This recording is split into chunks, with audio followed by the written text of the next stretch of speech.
Hey everyone, welcome to the Atavus Football Show, episode 2. I'm Jake Swilly here with my man Scott Lawyer. Scott, how you doing? Doing good, man. We got a lot to unravel, but I'm excited. Episode 2 already, so let's jump into it, man. Absolutely, yeah, we got a lot to unpack this week. Heck of a time, both in college football and the NFL. Our main topic for later in this show is going to be NFL Week 1 overreactions. I think everyone loves to do this and make a lot of speculation and jump to conclusions just after 1 week. And everyone forgets we still have another 17 weeks left of the season for these guys. But everyone likes to try and make predictions just off 1 week, and we know that's not always true. But we're going to debate a couple of these topics as we get into the show later on. But first, let's get into, like we said, we're going to go through some news, recap from the past week, college and NFL, and some injury updates as well. But the first thing we want to start off with is with our In the Spotlight series, highlighting one of our clients that we work with. Again, at Atavus, we are a tackling analytics company. We work with high school, college, and professional programs across the country, implementing our tackling technique for safer and more effective tackling, and being able to give analytics on a tackle-by-tackle basis for these guys. And the first client we want to highlight this week, a clip specifically that Scott wanted to point out for us, is our client Mariner High School out here in Washington State. Scott, if you want to go over the clip, let us know what you saw and why this was such a great tackle. All right, so yeah, shout out to Mariner, 3-0 to start the season. But one thing that we do is we call it the Atavus cut-ups, and we always try to look for areas of improvement, but more importantly, we want to highlight the good tackles, okay? So here we got number 6 from Mariner. Does a really good job of tracking. He's on the back end. Does a really good job of tracking and closing space here, so reducing those yards, being really aggressive, flying to the ball. But what I really like is his strike here. So utilizing that same foot, same shoulder to really maximize that contact, drive the runner out of bounds, and really send a message. So here it is again, number 6 doing a great job, closing space, striking, everything we love to see out of this. 100%, absolutely. It's a great clip, Scott. Again, just another example of what we're trying to teach these teams and these players as they go on the field Friday nights. Like we said, we're not just talking college and pro here. A lot of our work is done, especially at the high school and younger levels. So great to see that happening on the field, what we teach happening in a game. So next, we want to move on to get into the college corner, go over the crazy weekend that we saw. That we talked about it last week. We were expecting teams to kind of take care of business, and that's not really what happened.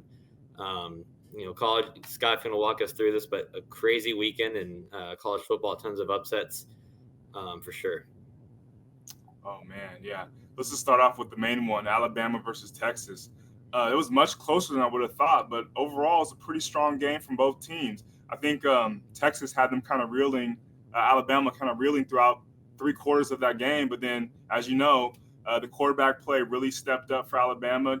Young, he's obviously a really ascending talent, Heisman last year. So really was cool to see him kind of perform in the clutch.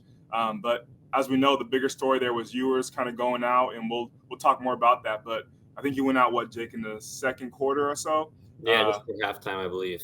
Right before halftime. That's a talented guy, a young guy, kind of trying to prove himself. But he was having a hell of a game up to that point, so it's kind of tough to see him go. At the end of the day, it really, it really did live up to the hype in that game. I think it was one of the most televised games or tuned into games on Fox, wherever it was, in like the last 10 years. So that's pretty crazy. Appalachian State, wow. I mean, they're known for some upsets. Does it again, yeah. Back in the day, right? But being able to go out there and Jimbo Fisher and kind of put up that performance they did, that was definitely tough for those A&M fans to see. And then one that really shocked me was Marshall. I think I talked about it last week that Coach Freeman was going to be able to kind of bounce back after that tough loss to Ohio State. But you can kind of see that hangover was still over them. They lost their quarterback as well, so that didn't help. But definitely not the way they wanted to start at 0-2 at Notre Dame. Baylor, that was a great game versus BYU. Yeah, then going back to our matchup that we highlighted last week, Florida versus Kentucky. Didn't get the outcome we were expecting from the quarterback play at Florida, but Kentucky pulled it out in the SEC play, and that was a really good game as well. How about Washington State, the Cougs? I know I'm a dog guy. I'm a dog, but got to show them their respect when they earn it, right? Wisconsin's a very physical team. They want to run the ball. So being able to have a Pac-12 team that's historically known for trying to put up points and, just trying to outscore the opponent, they did a really good job of, stopping that heavy run game at Wisconsin. And then lastly is our guys, Texas Tech, doing a great job in overtime against number 25 Houston. That was definitely a really thrilling game, really exciting, not only as a client, but also just a football fan. And we'll get kind of into the numbers of that a little bit later. But love the Red Raiders and what they did against Houston. Yeah, for sure. And here's how the rest of the weekend turned out for the top 25. Again, most people, we hit on A&M, Notre Dame, Baylor, and Florida. And so, a lot of these teams, everyone else took care of business. But again, a lot more upsets than what we were predicting, especially in a week 2 matchup, for sure. So, again, it's kind of similar. I think similar. We'll get there in a second, but kind of a similar outlook for this weekend. A lot of these, we're not quite into conference play yet. Still some non-conference games, so there's still potential for some more upsets coming. Kind of getting into the news, going off that top 25. Getting the new top 25 going into a little bit of a shakeup. Georgia getting the number 1 spot. The other ones I see, a top 10 is roughly what we were expecting, except there's a couple, you see USC's making their way up more and more each week, kind of surprising. Lincoln Riley makes a big jump. BYU makes a big jump. So, Scott, anything else that kind of, sticks out to you? Yeah, I think obviously, Georgia kind of jumping over Alabama, given that tight game, but that's always a little bit tough, right? Because you always don't like to get into the score, how big someone's winning. But I think that definitely factored in when it came to Georgia going over Alabama there. As you mentioned, USC, they're putting up, 60 points a game right now? It's crazy. Caleb Williams doing a great job over there at quarterback, the transfer, and they got that number 1 receiver as well, that transfer from Pitt. So, they're making use of those guys that are going to Southern California and having fun in the weather, but also performing on Saturday. So you can't be too mad. You got Miami; they're going to be pretty good, I think. I like also what's it called Oregon as well. That's kind of surprising, being able to jump back up into the top 25 after who they beat. Who was it? I think it was smaller school, not Portland State, but yeah, that was Eastern. Kind of a shock. Yeah, it was Eastern Washington. Yeah. Washington. So, overall, there was definitely some shakeups in the top 25, but we'll see how week 3 kind of plays out, because there's going to be some big matchups. Yeah, for sure. Texas too. It's not often that you lose a game and move up in the rankings. So, right. I think it just gives them credit, even though they lost, what kind of game they played, especially against Bama. Other news in the week, just quickly hitting on, I think we all probably kind of saw this coming, unfortunately. I think he's a great coach with Scott Frost being let go in Nebraska after losing to Georgia Southern the way they did. I think, he's been in a hot seat for a while, but, it's unfortunate. But I think everyone can kind of see it coming. What do you think? Yeah, so the big news of the week, and not the biggest because we kind of saw the writing was on the wall, but Scott Frost is out after about 4 years at Nebraska. Just didn't live up to the expectations when he first got there, and I think the AD came out and said he wanted more for the student athletes and also just the whole campus at Nebraska. So definitely that loss to Southern Georgia didn't help. But, I think he'll bounce back, probably get like a, quality control job with somewhere, a bigger school. And I'm sure he'll be back and coaching somewhere in the near future. No, absolutely, for sure. He's too good of a coach not to be. Just unfortunately didn't work out here. Kind of hit on it earlier too. Again, Texas QB Quinn out 4 to 6 weeks, it looks like. Unfortunate. They just got, jumped back up into the top 25. Hopefully the backup can sustain it until he gets back. But, wish him a speedy recovery, because, again, I'd love to see Texas kind of get back on top and look like this year was a lot of momentum. But 4 to 6 weeks for him. Hopefully he's able to come back sooner, if not. But, so we'll see what his recovery looks like going forward. Right. Quickly looking out to this upcoming weekend, kind of same as last weekend, not as what we'd think, not a lot of noteworthy games at first, but, definitely probably a few as we look through it. We have, the big one, obviously, I'm going to point out, as Scott, you'd probably point it out too, but we got UW, Michigan State, big time matchup. UW's got a lot of momentum right now, and Michigan State keeps moving up in the rankings. So this could be a big game for them. Yeah, it's going to be a huge game. I'll be there in attendance, so hopefully we get it done. But yeah, it's the first time we had a ranked unconference team opponent come to Seattle in like 20 years or something crazy. So Michigan State, I think, is ranked number 11. So it's gonna be hopefully a crazy crowd there. Hopefully we can bring back the old, sounding the siren and getting people kind of going in the stadium. But yeah, I'm looking forward to it, and I think it's gonna be a really, really solid game and matchup. Yep. Other big games this weekend: Miami, Texas A&M. A&M trying to get back on track against a tough Miami team. Texas Tech are clients down there. Another big matchup for them. NC State ranked 16. Hopefully they can pull off another upset. And at this point, 2 top 25 ranked opponents. They win. Hopefully they can crack the top 25. A lot of momentum coming. And then lastly, it looks we got BYU and Oregon. Both in top 25. Let's see if BYU can be for real. Oregon's got to kind of come back too, so it should be a good matchup. One thing to look out for is Fresno State versus USC. I think Jay Heener, that quarterback, he's talented now. He's obviously transferred from UW, but he knows that system at Fresno State. He spreads the ball out, and they got a pretty nice offense themselves. So I think that'll be a closer game than people anticipate. No, for sure. All right, transitioning now. NFL, again, week 1, kind of leading to our main topic here, but we'll recap some of the news. A lot of things happening inside the league. For just taking a quick recap at this past weekend, I'm not going to brag too much, but I think so far my prediction from last week of being an overall more competitive league is holding true. A lot of teams that you wouldn't expect to win or just be competitive in their games showing up. We had the Bills and Rams last week after the Thursday night game.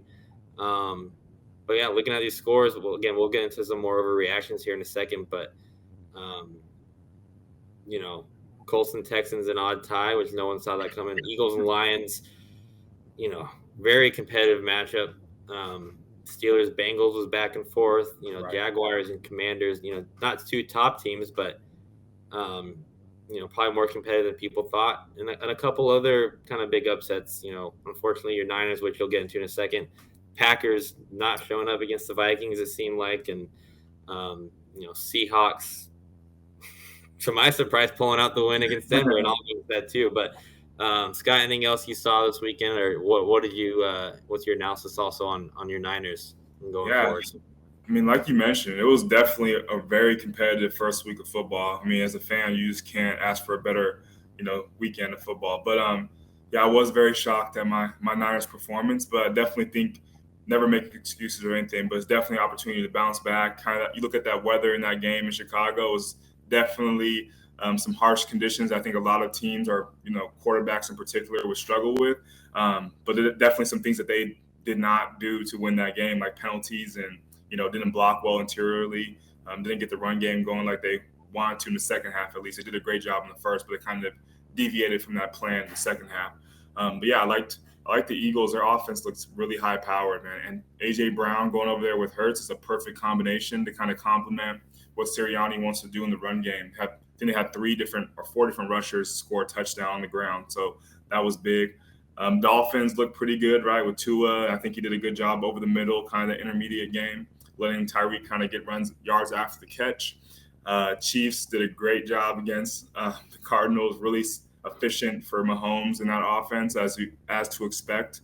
And then lastly, I'll give you your love, Jake. The Seahawks did their thing. I think their defense played really well, given the younger guys on the outside. But yeah, they had a good performance against Russell, and they're able to stop him in the clutch, which he's typically been really good at. So got to tip my hat off, but also I'm looking forward to Sunday when we get to take you guys back to San Francisco. That's right. Yeah, looking forward to that too. No, I think we played well as a team, especially I think we played better than most people expected. I think our offense was clicking overall and was efficient. Again, not a ton of big plays or anything like that. I thought Geno looked well of operating the offense. That first half very efficient. Only I think a handful of incompletions in the game. Hitting multiple receivers, making use of our tight ends. It's going to be nice to have Kenneth Walker back next week to hopefully help with the running game too a little bit. But offense looked good. Defense, still some holes. Kind of a little similar last year when it comes to coverage, a little soft. So a lot of people running around. Need help with our flat coverage as well. And when it comes to run defense off the edge, not moving to that 3-4, kind of having those edge rushers who were from last year, kind of making the switch to playing some outside backer. You didn't have a lot of, as much as I'd like to see people setting the edge and forcing things back inside. A lot of runs and stuff getting to the outside. A lot of easy dunks for Russell on the flat. So, again, when it came down to it, we clamped down, able to force turnovers in the red zone. But hopefully we can see a little more urgency and shutdown from them earlier in the drives going forward. But you know what? I'll take the win. We're not gonna take the win, especially the circumstances. Right. So I think, as you alluded to, though, the defense historically has kind of struggled with the intermediate routes. They did a pretty good job of containing, that Sutton and Judy over there. Judy had that long one, but that was more of a contested catch where he made a hell of a play on the ball. But yeah, overall, they were letting everything kind of, get completed in front of them and come down and tackle. And I think they did a pretty good job tackling. A couple of plays they could always improve on, but I really like the addition of Owasu, or the outside linebacker from Owasu, I think he was NFC Defensive Player of the Week, and he did a great job, man. Like in a new position at the 3-4 front, he thrived a little bit when healthy in LA, and we saw that. But I think that was a great addition for you guys. No, for sure, he helped a lot. Sure, up that side of the ball. Okay, getting into some other news. Again, a lot of this had these next two items in the news happened right before last week's games, but still want to mention it because kind of last minute. Two guys getting some contract extensions: Quentin Nelson and Darren Waller. Much deserved, I think, at this point, and it's going to help these teams in the future going forward, being able to shore up their offenses. With the Colts, you've got obviously Jonathan Taylor there now, an overall good offensive line. So keeping one of the best, offensive linemen in the game, happy and on your team for a while, keeping the offense more solidified with those young weapons is going to be good going forward when trying to find their long-term quarterback at some point, for sure, and keep those pieces together. And then, talk about the Raiders. They just brought in Devontae Adams, signed him for a number of years, gave Renfro some money too. You got Derek, you got Carr there, and now getting Waller. So now all your offensive weapons are now there for a few more years and intact and can really start building over the next few years. Yeah, you love when guys get that payday. Quentin Nelson has been kind of the standard in terms of interior alignment for the last 3 or 4 years. So, again, when healthy, he's elite and really a difference maker in the inside, which you never really talk about. Usually you talk about the eyes on the outside, the tackles, but really good that he got his money. And then Darren Waller, I love that guy. He's not really a big blocker, but as a pass catcher, he is one of the best at tight end, if not, top 2, you could argue. So yeah, he did a great job in week 1, kind of opened up some soft windows for Devontae, but also taking advantage of his mismatches and getting downfield. So I love what Las Vegas is doing with their offense over there. Absolutely. Yeah. The last big quarterback news right before last week's games, Lamar Jackson. Again, they wanted to keep things hush-hush, it sounded like, in terms of the contract details that were offered, but obviously that's not going to happen in today's age. And they came out. He ends up declining what was basically Russell Wilson or Kyler Murray type contract of money. Sounds like he was looking for Deshaun Watson type of contract, fully guaranteed. Personally, I don't know if that was the smartest move on his part. I mean, now he's obviously betting on himself for sure. I get that, but when you're going to average $48 million and be considered one of the, pay scale wise, one of the top quarterbacks in the league, just because you want and risking that for fully guaranteed money. Again, being a running quarterback this year, and he's had injury problems in the past. He gets hurt, that contract's not in place anymore. I think it leaves a lot of room for, potential things to go wrong and not, taking the good contract. Again, he's not getting offered chump change by any means. He's getting offered top tier money with the rest of them. So, personally, I think he should have taken it, but I understand. I get him wanting to bet on himself and be considered elite, similar to Deshaun Watson in that style. So, yeah, no, I'm gonna disagree for once, Jake, with you. I think that Although, yes, very risky. But let's just look at like the kind of the dynamic of this. I think the Browns really did mess up the market when they gave Deshaun all that money guaranteed, Agreed. meaning that he hasn't played in a year and also all the things going on off the field. So Lamar, knowing his resume and what it comes with, and the fact that how important he is to that offense and what they want to do there, I think he is, like we said before, betting on himself. But at the end of the day, I think he's going to perform well enough. And you saw last week, he was opening up the pass game a little bit more, kind of what he did in his MVP season, where they're letting him drop back and really stay in the pocket and throw some deep balls downfield. Now, does he have the weapons that you can compare to like even the Browns, but also all these other top quarterbacks?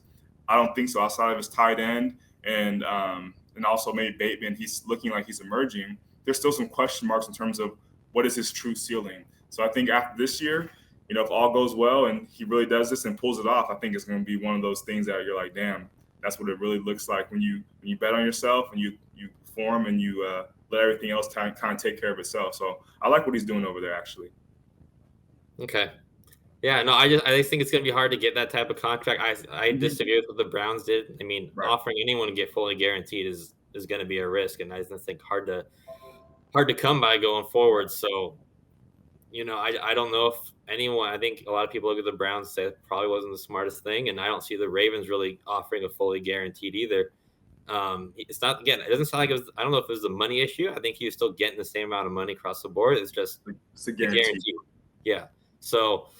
Again, probably would have taken it and bet on himself to make sure they make up the incentives that were probably in the offered contract. But everyone wants their fully guaranteed if they can get it. And I understand. You make a good argument. Deshaun Watson hasn't played in a year and a half. He gets fully guaranteed money.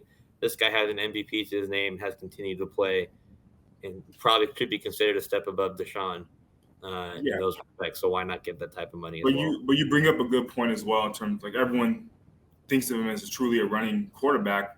Again, that's mainly part of the system and what he's kind of just been kind of pigeonholed to. I think he does have more capability than that. But there's something to be said about that, where if he knows in his head that he's being deployed in a different way, where he's running the ball, 7 to 10 times a game minimum, compared to a guy like Joe Burrow, who's going to, maybe scramble twice a game, he knows that he has to have that guarantee because he's at more risk probably, right? So there are some underlying themes that go into it that I think will definitely play out in the next, 15 to even maybe after the season. But it's going to be interesting to watch overall. It is. No, I'm interested to see how it kind of plays out throughout the rest of the year. Again, he says he's not taking any more questions on it throughout the year, but obviously people are still going to ask. But all right, let's transition. Let's look at towards next week. I mean, started last night with the Chargers and Chiefs. Great game back and forth. Yeah. We can touch on that in a little bit as well. But other kind of notable games we got this weekend: Buccaneers Saints NFC South matchup is going to be one of our game of the week at Atavus as well.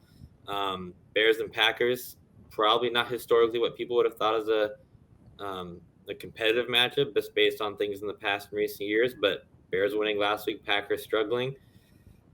Very well could be Vikings, Eagles, a Monday night matchup, two high-powered offenses, and then, obviously between us, we got the Seahawks and the Niners. Going to be a good game. We're coming off a high. You guys are going to come on, frustrated and eager to get a win. So, I think last night was a really good game. You saw LA with that high-powered defense. I mean, the things that they invested on the offseason, like Khalil Mack and J.C. Jackson on the outside. Asante Samuels looked really good on the outside as well. Young corner that I wish the Niners would have took a couple years back. But you saw the hit on Kelsey, right, with James. Right. Pretty good. I would say that's pretty good. I like the takedown, and I like the physicality of it. But yeah, then you just never can sleep on Mahomes. Once you let that gas off the pedal, he's gonna make you pay for it. And I think the Chiefs did that. They're able to take advantage, obviously, of Herbert getting a little bit banged up at the end. You saw, but way to gut it out. I think he did a great job of showing that he's one of the top 5 quarterbacks that's based on his gut and also his arm talent and being able to just go out there and fight till the end. I really like that game. Yeah, no, that one play, that interception, that pick six for 99 yards really changed the game, and whole dynamic. People give them nothing to take away from the Chiefs and their defense right there for that pick, but I think that was almost more an offense than Everett is. Looked like an in-breaking pivot route almost, and he the play before he was tired trying to come off the field. They told him, no, you got to get back on. You kind of see that almost what Fatigue. looked like fatigue, yes, in the route, and looks like he should have continued working more inside where Herbert expected him to go. And he kind of just floats a little bit and leaves the door open. So even if that's an incomplete pass, if he moves forward that's probably a game changer right there, and they go in for a score rather than giving up 6 the other way. Yeah, and Mike Williams was killing that game with the contested catches and what he's been so good at over his career. Obviously, with Keenan Allen out, he had to, they really had to look for him. They did that early on, but they kind of went away from it. I think the Chiefs kind of took him away and played more of that underneath coverage where they wanted everything to dump down and just come up and rally and tackle. You saw it in the second half where they just weren't as effective in terms of explosive plays down the field. But yeah, I think overall it lived up to a great, Thursday night matchup. Yep. No, I'd say so far that division's looking everything of what everyone kind of expected it to be. The remaining games this weekend, just taking a quick look, we got Jets and Browns, Commanders and Lions, Colts and Jags, another divisional game there. Let's see what else we got. Texans, Broncos. Hopefully, someone can kind of pull it together. So I'm looking forward to build off last week. Bengals and Cowboys. That should be another actually good one. Two teams frustrated by last week's results. Have a lot to play for and show going forward. So. A lot of good matchups. I mean, like you mentioned, I think the Buccaneers are our marquee matchup for Atavus, but the Saints have kind of had Tom Brady in the Buccaneers' hand over the last 2 or 3 years, ever since he came over to the NFC South. But that's going to be a great matchup. I think you saw Mike. You saw the emergence of Blake on the receiver for the Saints. Mike Thomas had a great game. Michael Thomas. Yeah. Came back and 2 touchdowns and helped lead them to that comeback win over Atlanta. Also, Saquon Barkley, we'll talk a little bit about that, but I'm looking forward to seeing how he can kind of capitalize and see if he can still remain at the top of that running back list after a really impressive first week of football. And then the bounce back of the Packers. I know we'll talk a little bit about that later, but let's see. And I think the Packers have kind of not owned the Bears, as Rodgers would like to say, but they've had their hand over the last several years. So we'll see if they can bounce back and kind of avenge that kind of dud in week 1. Yep. No, absolutely, for sure. A couple other things that could impact, this week and the weeks going forward. Some injury news, a couple big names at the top here. Dak Prescott with thumb expected for almost 6 to 8 weeks. Now, Jerry Jones they're not putting him on IR, saying he may be back in 4. TJ Watt, torn pec, likely only out 6 weeks instead of the year. Najee Harris, foot, likely to play. So he should be good there. For me, this hurts, but Jamal Adams out for the year with a quad injury, it sounds like. Justin Simmons, similar injury, it sounds like, with his thigh, goes on IR. Keenan Allen obviously was out last night with a hamstring, which you alluded to. Same with Trent McDuffie, kind of the same thing. The bottom, Kyle Fuller tears his ACL. That's going to be a hurt, big loss to the Ravens secondary. And then, your only Elijah Mitchell for your Niners out 2 months. Now it's going to be more running back by committee, it sounds like. So that's not going to help Trey Lance and kind of taking the ease off him. But yeah, for sure. A lot of big names on this list, right? And it's part of the game, It's a physical sport that they play, and you have to kind of go with the lumps and bruises and try to next man up mentality. So I'm interested to see, like you mentioned, not putting Dak on the IR. They're basically saying that for this to make sense, he's going to be back in 3 to 4 weeks minimum or maximum, right? He has to be back within that. They're not looking at another quarterback like Jimmy Garoppolo or maybe a guy like Huntley from the Ravens. They're not doing that. So I think they're really banking on Rush to at least go 500, I guess, and give him a fighting chance until Dak comes back. But as we know, as a quarterback, that hand, that grip on the ball is so essential to their success. So definitely don't want to rush him back, but you got to trust that they know what they're doing.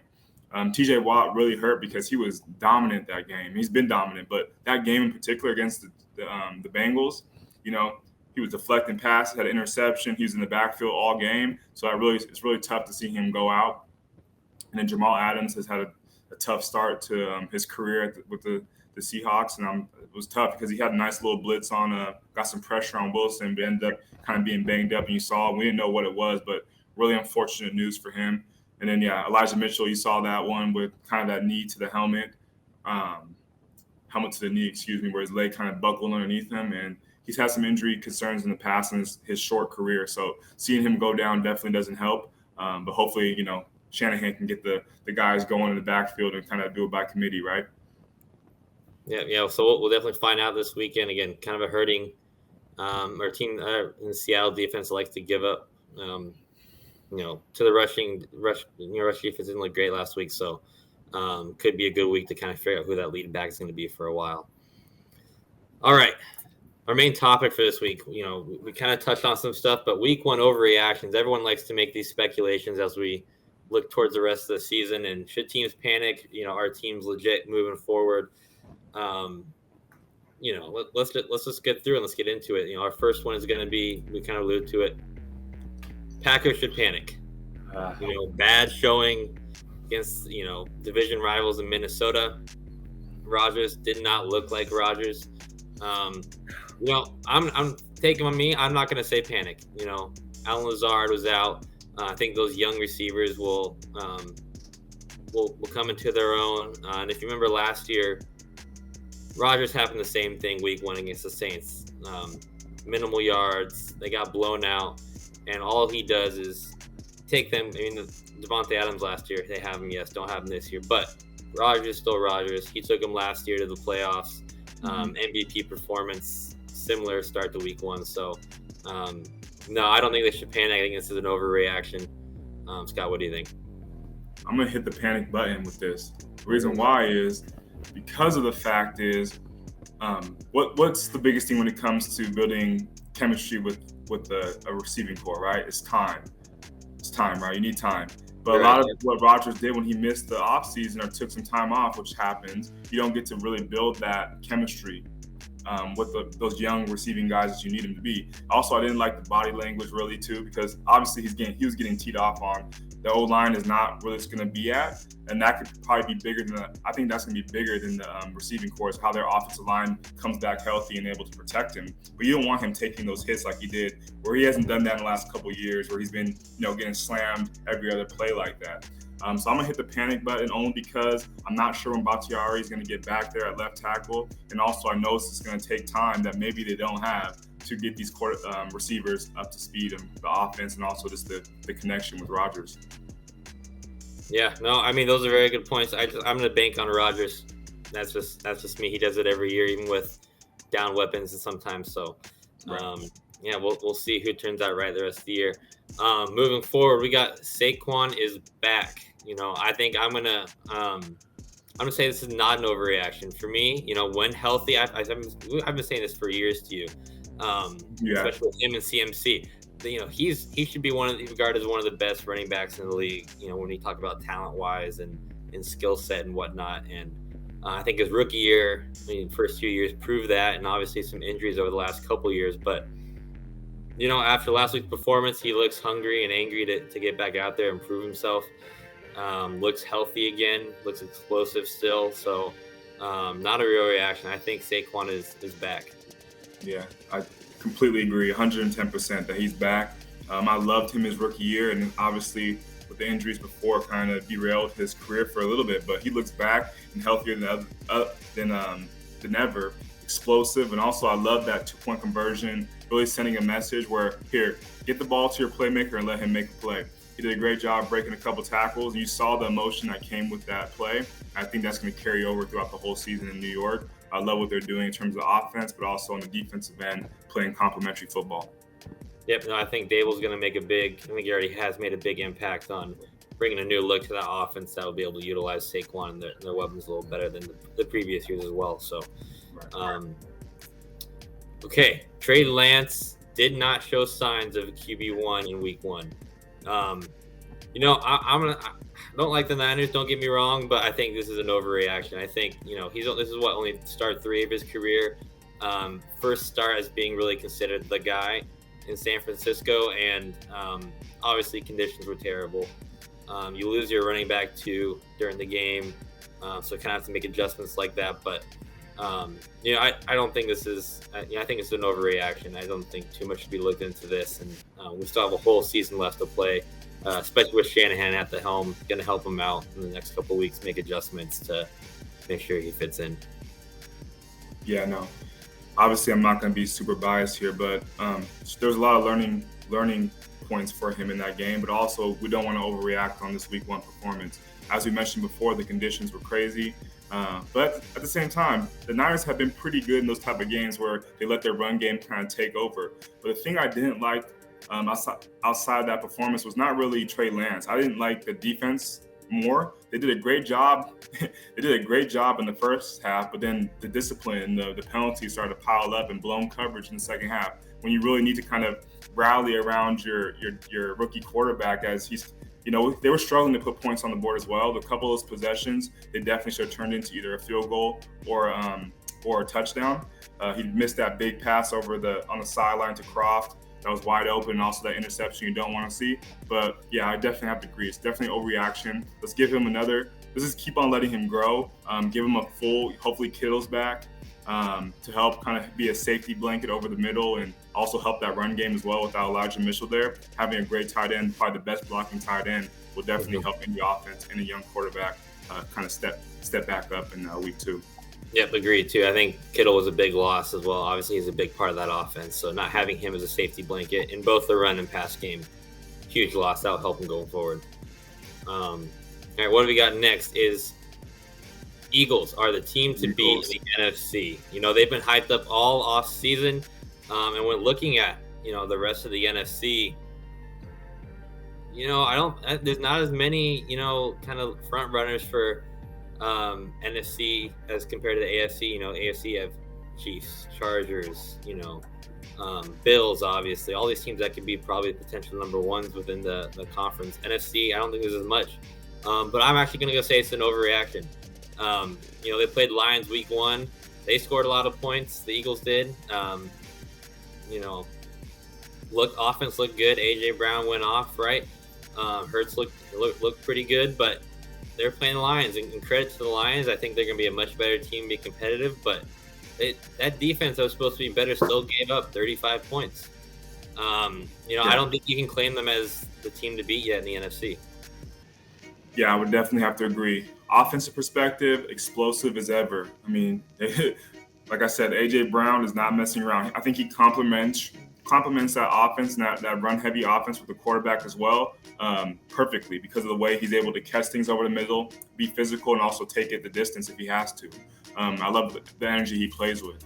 But I would like to see more from the defense in that type of game, being able to close out against the they're no slouches. The Lions are definitely well coached in terms of they're going to fight till the end. We saw that even from Week 1 last year from the Niners when they actually almost came back from like 30 points behind.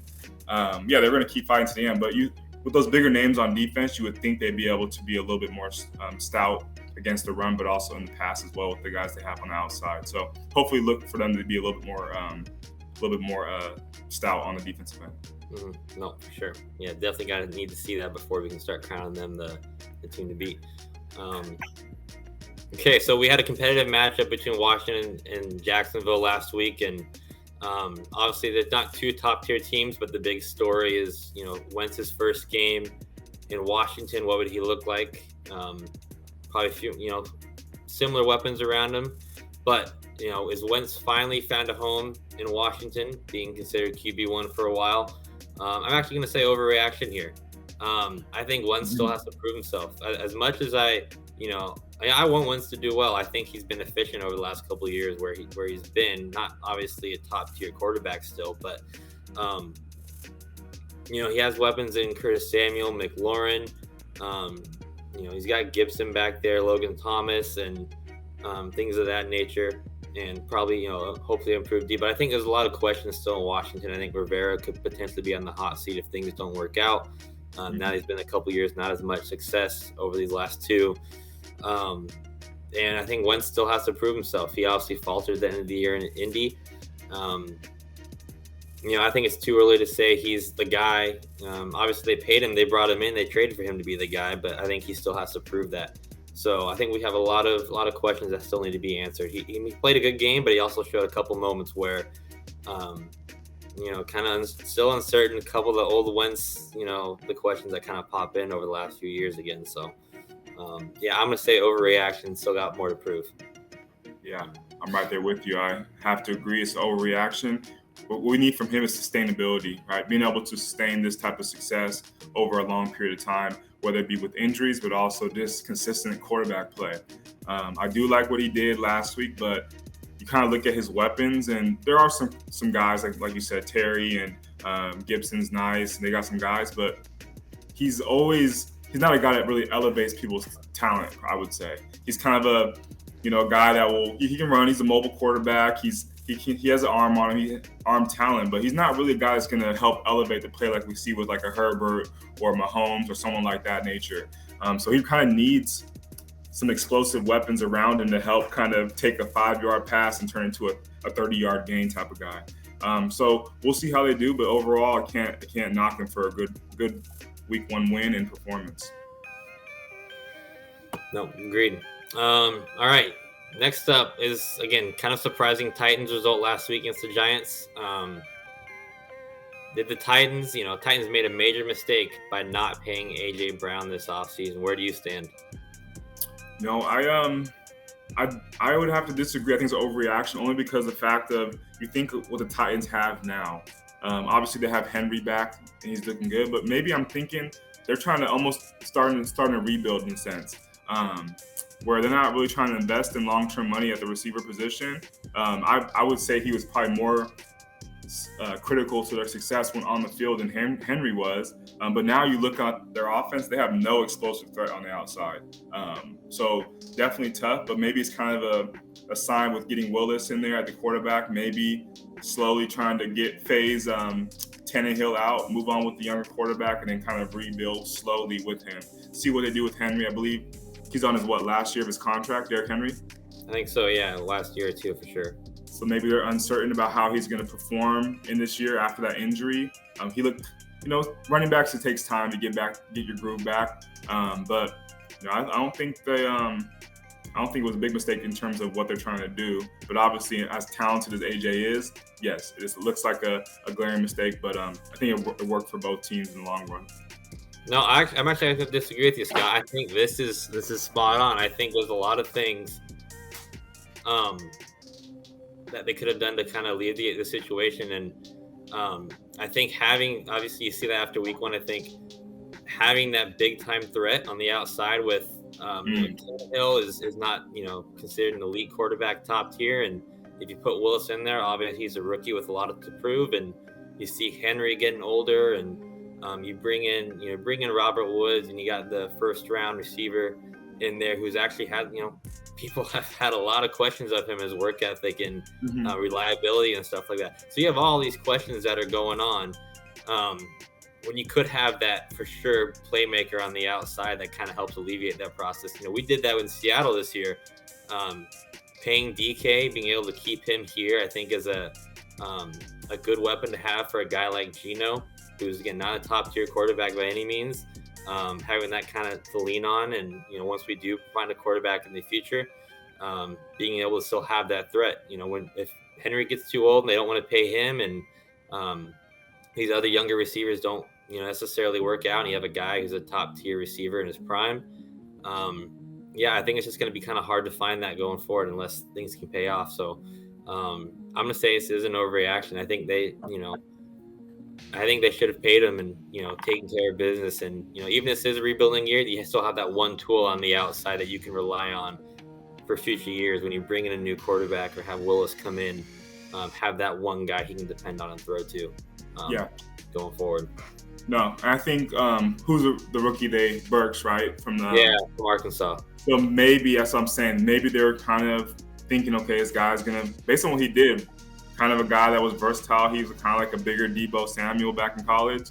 I know he's been kind of injured throughout camp, so he's kind of having a slow start. But I think that he has potential to really kind of do some things in this offense when healthy. So, like everything, we're going to have to see how it plays out. It's only week 1, but I definitely see your point when it comes to losing such a talented guy like A.J. Brown, letting him just basically walk, right? Or not walk, but trade him for... Yeah. Let him go so easy. So we got 2 more here to go over. This one right here. I was kind of thinking about it. We just talked about Titans Giants. Was last week a Titans kind of blowing things and not performing to their standards, or was it Giants are actually a team that can compete this year? And looking through the rest of the games, I was like, okay, you have Giants. Falcons played a good game. Jaguars played a good game. Bears won against the Niners. Lions gave a test to the Eagles. Texans, tied the odd-on favorite for the division, and Indy and Seahawks obviously upsetting the Broncos. So I wasn't going to go for just the Giants here, but I think there's a list of teams that can fall into this category of all these teams. Maybe you can overreact in terms of picking and choosing specific teams. All these teams can compete in their divisions this year, or even across the league. I don't see any of these teams. I'm actually going to say this is not an overreaction. That I think all these teams can. I'm not saying win a ton of games, but they're going to play good competitive football. Have the ability to against any team they play throughout the rest of the year, instead of being kind of duds. You see Texans and Jags the last few years, 2 or 3 wins, 4 wins, whatever it is. I don't think we're really going to see that this year.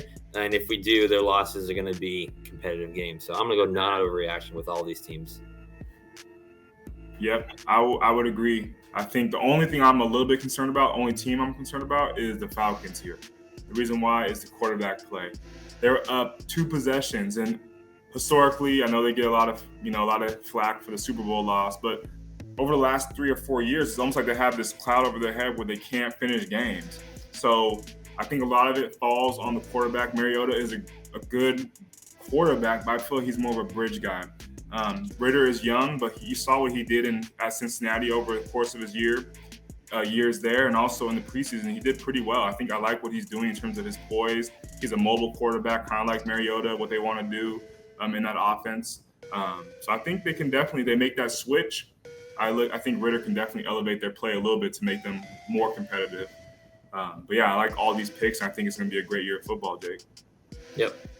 Sure. Last one real quick. It's kind of, maybe last night kind of add a little perspective to it, but Chiefs are better without Tyreek Hill. Where do you stand on this? Yeah, I mean, it's hard to say with a quick turnaround from Sunday all the way to Thursday what it looked like, but obviously there was a big difference in those 2 performances from the Chiefs. But I do think they are, I wouldn't say better, but they're more balanced. Does that make sense? They're more, yes. He distributes the ball evenly. He's a guy, like Mahomes is, like I mentioned before, he's a guy that he can elevate everyone around him. So he has some unproven guys. I know he has Juju there, but like Scantling and all those guys, he is able to elevate their play just simply by how mobile he is, but also how he's able to kind of distribute the ball, pick his spots, and kind of throw guys open. So I think they're more of a balanced offensive threat, and I like what they did. I like what they're doing over the last couple weeks. No, I agree with you. I think they have, obviously, they don't have anyone like Tyreek Hill to that level, but they have more consistent play, I think, across the board with Juju, with MVS, with their rookie and Sky Moore, and obviously McCole Hardman. And you've always got Kelsey there, so in a good backfield. And so I think, like you said, they're more balanced. I'd agree. This is an overreaction to me. I think we still have to see how things play out. Obviously, Tyreek's an amazing player and did a lot of great things this past week in Miami, and you can't really replace him 1 for 1. But again, they didn't take that approach. They, replaced him 3 or 4 to 1 to try and balance it out and be more versatile. So now you can't focus on 2 guys. You gotta, you can focus on Kelsey if you want, but now you got about 3 other guys on the outside that can, on the perimeter, that have some sort of threat for sure. I like the running attack too with Clyde and McKinnon and Pachenko, the rookie. He's from Rutgers, I believe, and you have have more of a balanced attack on offense with that play caller in Reed and the enemy. Like you can't overlook that in terms of the guys behind that. And I think it was a win-win for both the Dolphins and the Chiefs. Tyreek is going to be a great piece to that offense with McDaniels being able to be deceptive and also let him kind of get yards after the catch and potentially stretch it downfield. We'll see how Tua does. But, these are two moves that benefited both teams. No, agreed. All right. That's going to do it for us pretty much on this episode of the Atavus Football Show. We're looking forward to more exciting games this weekend upcoming in college and the NFL. But next week we have something a little more exciting, a little different topic we're going to discuss and kind of go, get away from the NFL and things like that, kind of go more to college, and also as it relates to high school. And like I mentioned before, is that everyone in our company has played football at the highest level, whether that be college or NFL. And Scott himself playing the UW, myself playing at a kind of transferring, working my way around, but D2 and D3 levels. And so we're going to kind of go into next week. What is it like to actually be to play college football, all these different levels, D1, D2, D3, and what is the experience in season, out season, the recruiting process, for one being a college player, then also maybe talk a little bit about, what is it like as the recruiting process in high school, what should you look for in prep and stuff like that. So again, new topic next week. I'm kind of excited to get into that. We don't talk about that kind of stuff a lot, and kind of level set and, be real. I think, right. Everyone thinks they know what college football is, but until you hear firsthand and kind of go through it, you really find out what it is. So be fun to talk about that next week. Yeah, it's going to be an exciting topic. Just be able to kind of separate from the actual football part, but more of the real life of what it takes to even get to that level, and the kind of, the adversity and everything that we've gone through. And I think a lot of people that will resonate with, but also for the young guys that are watching, be able to kind of take some notes and find some ways where you can help, benefit yourself in the future and get to the point that you guys want to be at, playing at the highest level. So I'm really excited to get into that topic next week. No, we can't wait. We can't wait to get into that. So thank you all for joining us on the Atavus Football Show, episode 2. Looking forward to being with you next week. Make sure to like, subscribe, and leave a comment, ask us some questions. Maybe we'll answer them next week and get to those as well. So Scott, thanks for joining us again. Looking to next week, maybe we'll have a couple guests on as well. Yeah. Kind of dive into it more, but thank you all for tuning in, and make sure to share this, tune in again, and look out for this next week. All right, guys. Thank you so much. Appreciate you, Jake. You too, Scott.